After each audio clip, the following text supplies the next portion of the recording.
a very competitive football player. He's not the biggest guy in the world, but he is extremely competitive. And you know, if something happens, he's going to work hard to you know, get back in the picture. He did that. And the other nice thing is now he's got a return on film that we can actually, you know, show without laughing at him. Because last year in this game, if you remember, he ran about 3 minutes off the clock after he picked it off, and I think he lost 2 yards. But it was like the worst ever return of an interception. And you know, we showed that a few times last year, so this will be a little bit more fun for him to watch. You said this 2-week block was really important. What exactly do you mean by that? You know, we got beat. We got beat on the road and didn't play characteristic, you know, the kind of football that we want to play. And you know, so you just, you know, there's no guarantees how everybody's going to respond first and foremost. And I thought the guys came back with a good week after that trip. And you know, you had a loss to deal with. You had logistics to deal with. You know, is it the TSA? Is that am I using the right? Is that the right? Yep. For it? Okay, I get my letters mixed up. You know, all those things.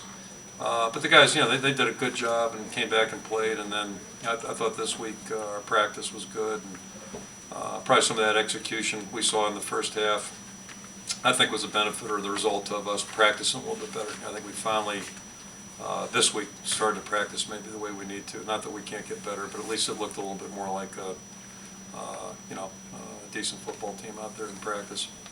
Kirk, talk about Adam Robinson, not only almost 100 yards rushing, but didn't put the ball on the ground, took a lot of hits out there, and continues to move the ball. Two things, yeah, didn't put it on the ground, which is, you know, huge when you play Penn State or anybody in conference, but Penn State. And then the other part, his blocking, which doesn't go down in the, you know, Penn State's always very active with their linebackers, and Adam's pickup from the sideline looked really good, and that's not something we take for granted. So we appreciate that.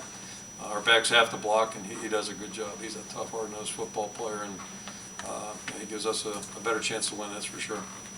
Did you think? And we got him through the night. Yeah, he's one of the guys that will rest next week. On the review, did you have any idea how it was going to go on the goal line, the 4th and 1? You know, the guys upstairs said it was kind of a cloudy picture. So, you know, you like to think the official right on the spot had the best angle and made the good call, and then you hope it gets supported. Battlefield position in the second half, how big was Ryan's?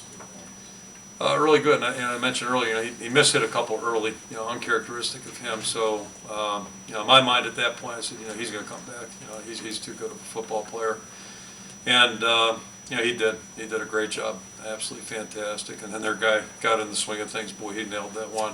Whoa, where'd that come from? But you know, Ryan did a great job, and you know, our staff, you know, they talked me out. I was half tempted to go for it on that 4th and whatever it was. You know, down in there, and the guys reminded me maybe field position might be a good idea. So I appreciate that voice series, and then Ryan helped it. You know, he made us look good. He dropped it right in there.